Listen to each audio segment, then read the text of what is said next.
सुप्रभात बहनों, क्लास सप्तम। आजकल आपका हिंदी विषय में पाठ 3 हिमालय की बेटियां नामक पाठ चला है, जिसमें आपको मैंने कल इस पाठ के प्रश्न उत्तर समझाए थे। आशा है आप लोगों ने उस कार्य को सुंदर लेख में अपनी उत्तर पुस्तिका में किया होगा। आज उसी पाठ में आगे के प्रश्न हैं। लेख से आगे, लेख से आगे, जिसका पहला प्रश्न है नदियाँ और हिमालय पर अनेक कवियों ने कविताएं लिखी हैं। नदियों और हिमालय पर अनेक कवियों ने अनेक कविताएं लिखी हैं। उन कविताओं का चयन कर उनकी तुलना पाठ में निहित नदियों के वर्णन से कीजिए। आपने कभी नदियों और हिमालय पर कविताएं अगर सुनी हैं तो उन कविताओं के आधार पर नदियों का वर्णन कर सकते हैं, अगर आता है तो, नहीं तो ज़रूरी नहीं है। इसी पाठ में दूसरा प्रश्न है गोपाल सिंह नेपाली की कविता। अगला प्रश्न है गोपाल सिंह नेपाली की कविता हिमालय और हम रामधारी सिंह दिनकर की कविता।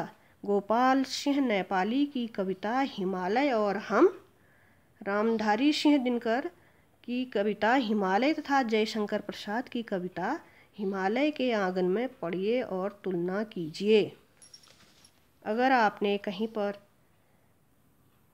गोपाल सिंह नेपाली की कविता हिमालय और हम रामधारी सिंह दिनकर की कविता हिमालय तथा जयशंकर प्रसाद की कविता हिमालय के आंगन में पढ़िए और तुलना कीजिए, पढ़ी हो तो इनमें तुलना कीजिए। अगर आप लोगों ने पढ़ी हैं तो, नहीं तो इसको रहने दीजिए। अब इसी में आगे तीसरा प्रश्न है। इस प्रश्न को आपने ध्यान से सुनना है, मैं इसका उत्तर बताऊंगी और आप सुंदर लेख में आगे को अपने प्रश्न उत्तर पुस्तिका में करेंगी। तीसरा प्रश्न है, इसी पाठ में तीसरा प्रश्न है यह लेख। तीसरा प्रश्न है यह लेख 1947 में लिखा गया था। यह लेख 1947 में लिखा गया था। तब से हिमालय से निकलने वाली नदियों में क्या क्या बदलाव आए हैं। यह लेख 1947 में लिखा गया था। प्रश्न नंबर 3 है। इस प्रश्न को आप करेंगी।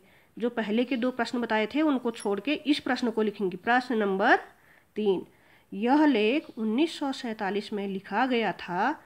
तब से हिमालय से निकलने वाली नदियों में क्या क्या बदलाव आए हैं। इसका उत्तर आप लिखेंगी 1947 से लेकर कुछ दशकों तक तो 1947 से लेकर कुछ दशकों तक तो नदियाँ निर्मल, कांतिमान और निरोगता प्रदान करने वाली हैं।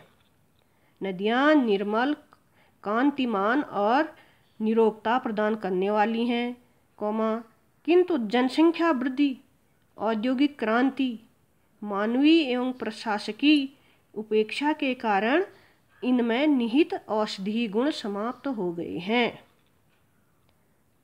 जल प्रदूषण के कारण और जगह जगह बांध बनाने के कारण जल प्रवाह में कमी होने लगी है। जल प्रदूषण के कारण और जगह जगह बांध बनाने के कारण जल प्रवाह में कमी होने लगी है। नदियाँ धीरे धीरे सूखने लगी हैं। नदियाँ धीरे धीरे सूखने लगी हैं।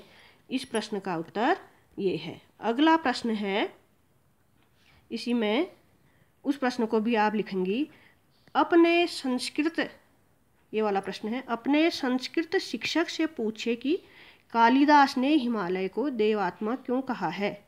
अपने संस्कृत शिक्षक से पूछे कि कालिदास ने हिमालय को देवात्मा क्यों कहा है। आपको संस्कृत विषय के शिक्षक से पूछने की आवश्यकता नहीं है। इसका उत्तर लिखना है आपने हिमालय पर्वत पर देवताओं का वास माना जाता है। इस प्रश्न का उत्तर है हिमालय पर्वत पर देवताओं का वास माना जाता है। ऋषि मुनि यहाँ तपस्या करते हैं। ऋषि मुनि यहाँ तपस्या करते हैं, इसलिए हिमालय को देवात्मा कहा गया है। इसलिए हिमालय को देवात्मा कहा गया है। आज इतना ही है। आप इसको सुंदर लेख में अपनी उत्तर पुस्तिका में करके साथ ही साथ इसे याद भी करेंगी।